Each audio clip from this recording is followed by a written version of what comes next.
కానీ అన్ని పనులు చేశాం. అదే సమయంలో 1924 చీకటి రాజ్యం, ఒక్క పని కాలేదు. ఎక్కడికి పోయినా డబ్బులు నాకైతే అర్థం కావడం లేదు. కడాన నరేగా డబ్బులు కూడా దుర్వినియోగం చేశారు, దొంగ బిల్లులు వేసుకున్నారు.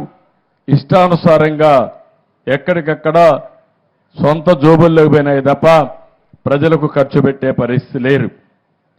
అందుకే ఆ రోజు త్రాగునీటికి ప్రాధాన్యత ఇచ్చాం. ఇంకో పక్క పంచాయతీల్లో సిమెంట్ రోడ్లకు ప్రాధాన్యత ఇచ్చాం. ఈరోజు కూడా మీరు ఒక్క విషయం గుర్తుపెట్టుకోవాలి.